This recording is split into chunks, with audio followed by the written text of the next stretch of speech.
Now, people are living in such a situation where if there was an emergency crisis, it will be a struggle for them to come up with $1,000 in order to alleviate the problem. See, the reason why savings is becoming difficult is because house costing is going up, education cost is going up, childcare is going up, and at the same time, people's income is still remaining stagnant. Now, you don't have control over the situation. So rather than focusing on what we cannot control, it's best that we can focus on what we can control to improve the situation. Now, when you get yourself into debt and you know that you owe money, this can deter you from trying to save money to begin with. So for example, if you own student loan or you owe credit cards, you're less likely to want to save your money because you don't have enough to sustain yourself while also being able to repay back the loan and the credit cards that you owe. Now, if you graduated from college with a $25,000 in student loan debt, but you're working in a field that's only paying you $10 an hour, it makes no logical sense for you to even attempt to save money because you're not making enough to where you can take care of yourself and also being able to pay back the money that you owe. So in practical terms, the best time for you to actually start saving your money is when you're working in your field so that you can be able to recoup the money that was spent on your student loan debt. Now, after graduation, you'll be given a 6-month grace period where you don't have to pay back until after 6 months. So this means during your 6 months, the only thing that matters is for you to get the job in your field as soon as possible. So this will necessitate for you to perfect your resume, you have to perfect your cover letter,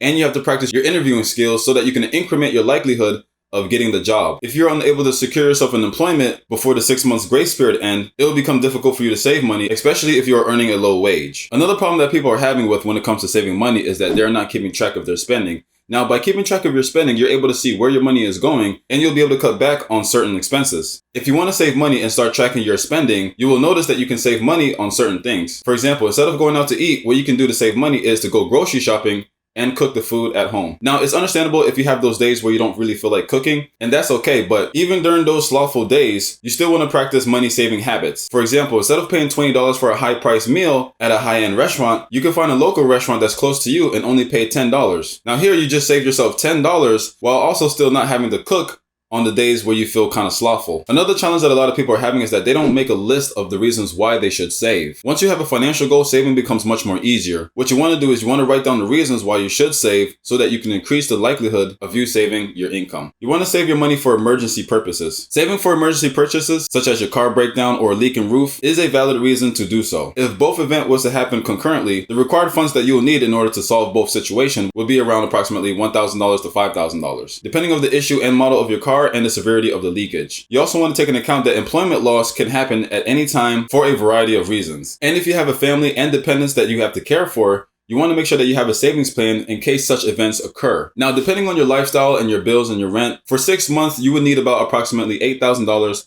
to $20,000 in order to live comfortably without feeling rushed to find another job. Now, this can also take into account your ability to stretch your money to make it last as long as possible. Now, once you have your emergency savings plan and your employment loss savings, now you can start looking towards long-term investments. Long-term investment strategies necessitates additional financial planning. The amount of money that you'll need to start investing will depend on what you're trying to invest in. So let's say that your investment goals is to buy a fixer-upper from auctions or from private sellers, and the price range are going for $10,000 to $50,000 for the house. Now, if you intend to hire contractors or to hire a couple of handymen, you also want to take in consideration the cost of labor and the materials. Now, your investment plans can only be carried out once you have money saved up for your emergency and money saved up for employment loss, so that you can be able to have the peace of mind and be able to invest in yourself and invest in the future. Because without having savings for emergency and for employment loss, if you were to end up losing your job for whatever reason, then you won't have the security to pursue your investments and to build a better future. Once you have both of those savings in place, whatever money that you have left over, you can then choose if you want to start a business, if you want to invest in stocks, or if you simply just want to enjoy whatever disposable income that you have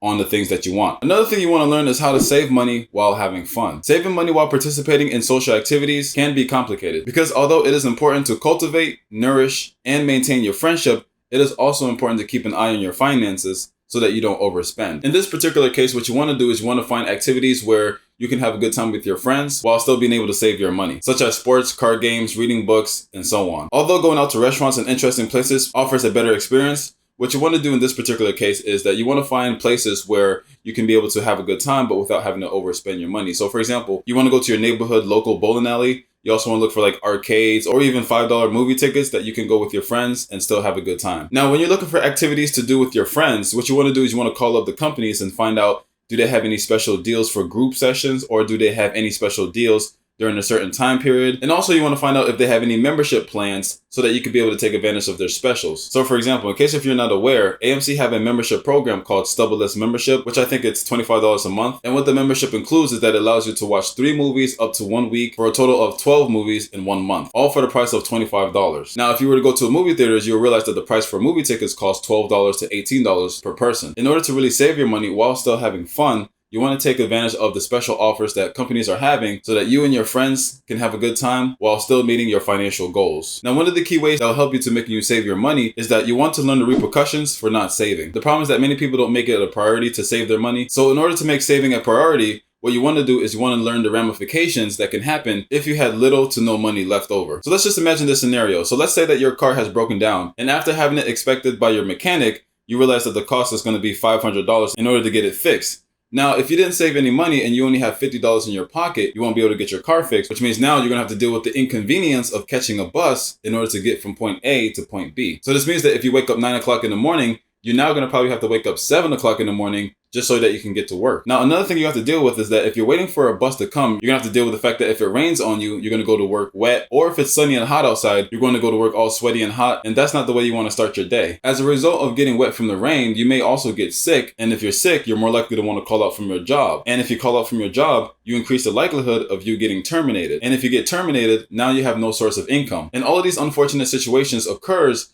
as a result from not saving money. If you had saved up about $1,000 to get your car fixed, you won't have to deal with the fact of you having to catch the bus and waking up early. You won't have to deal with the fact of you getting caught in the rain, or you won't have to deal with you going to work hot and sweaty. And as a result, your performance of your work will start to show. So in order for you to start saving your money, you want to understand the ramifications that can occur if you don't do so. And this will provide you the motivation to get you started. You also want to improve your financial literacy. By improving your financial literacy, not only that you'll understand how money works, you'll also learn more about yourself, and you'll be able to create a strategy that'll help you be able to start saving your money. You have to understand that we're living in modern times where people don't really value saving money, and they mostly value spending everything they have to get the most shiniest product, to get the most shiniest car. There's no emphasis on saving money. Also, there is no reward for people who do save their money. And because of this, so many people's default position to just spend whatever they have and live in the moment. Now, if you want to improve your financial intelligence, you not only want to learn about why money was invented, but you also want to learn about yourself and how you are with your own money and what drives you to purchase certain things so that you can be able to be aware of yourself and your purchasing habits. What you want to understand is money is only a medium of exchange for exchanging one's value for another value. Now, people that are more financially literate will have a much more easier time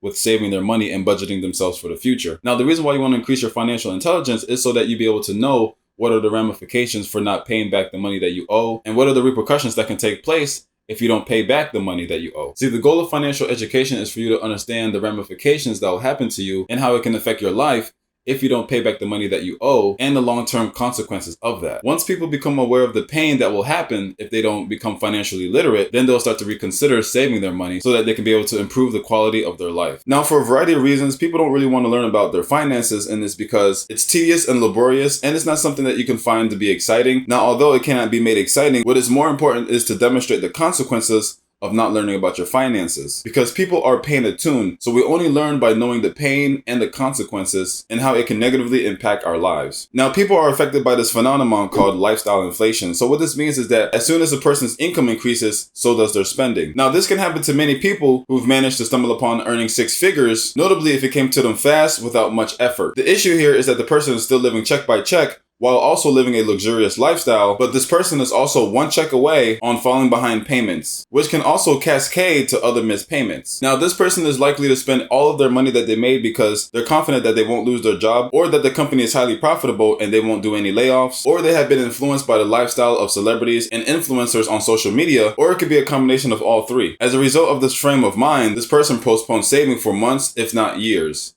It's only when something unfortunate happens when the person realized that they should have saved their money from the beginning. To begin saving money, you must first develop the habit of doing so. Now, it can be difficult at first, especially if you're the kind of person who derives pleasure from shopping and splurging on yourself. You want to start small and establish a habit of saving. You'll need to use the negative feelings of the repercussions that will transpire if you fail to do so. So, for example, if you don't have enough money to get your car fixed, you will then have to deal with the inconvenience of having to catch the bus in order to get around. But more importantly, what you really want to do is that you want to replace the pleasure that you get from shopping with something else. This is when knowing yourself and having more financial literacy will come into play. You want to know why you feel good when you purchase things so that you can be able to understand yourself more and be able to replace that same positive feeling with something else. Many people tend to buy things in order to impress others, even though they know that this will deplete their savings. Now, although you shouldn't care about what others think about you, if you want to achieve the positive feeling of impressing others, instead of buying a new car when your car breaks down or if it looks old, you want to take the time to learn how to fix your car or give it a new paint job and buy affordable but stylish rims and install them yourself. By doing this, you can still enjoy the positive feeling of impressing others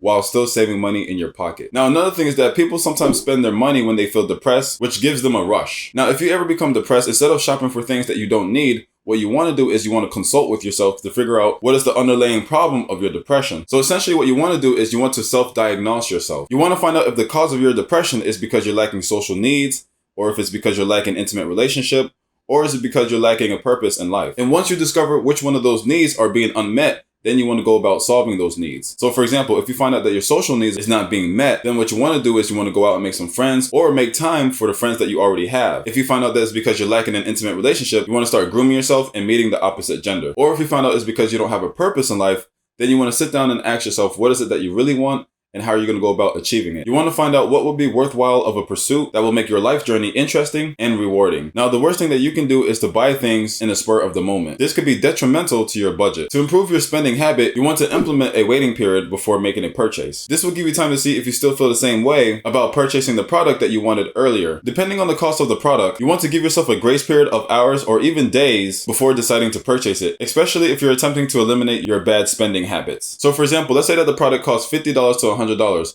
What you want to do is you want to give yourself a 1 hour to 4 hour grace period. This will give you time to see if you still want that product a few hours later. After the waiting time is over, if you still feel like you want the product, then you can go ahead and purchase it. Another example is if the product that you're purchasing costs $1,000 to $5,000, you want to give yourself a few days to a few weeks to still see if you want the product. Now, once the grace period is over, if you still want the product, then you can go ahead and purchase it. Now, when you do this, what's happening is that you're allowing your rational brain to rise up while your emotions is rising down. This will allow you to make rational decisions rather than making emotional decisions. Because what happens when you're looking at products that you want to buy is that your emotions go up, but your rationale needs time for it to catch so that you don't make a bad decision. Now, by implementing this strategy, not only that you will learn self-discipline and avoid making impulsive purchase, but you may end up finding a product that is similar to what you wanted originally for a much more cheaper price. While following this method, you'll save money while also getting the most bang for your bucks. Now, one of the mechanisms that online retailers do is that they give you the ability to store your credit card or debit card information on their website. This makes it easier for you to buy things quickly and easily. Now, if you know yourself and you know that you're prone to buy things without giving it much thought, the best thing that you should do is to remove your credit card, debit card information from the online retailer's website. This will help you avoid buying things that you don't need,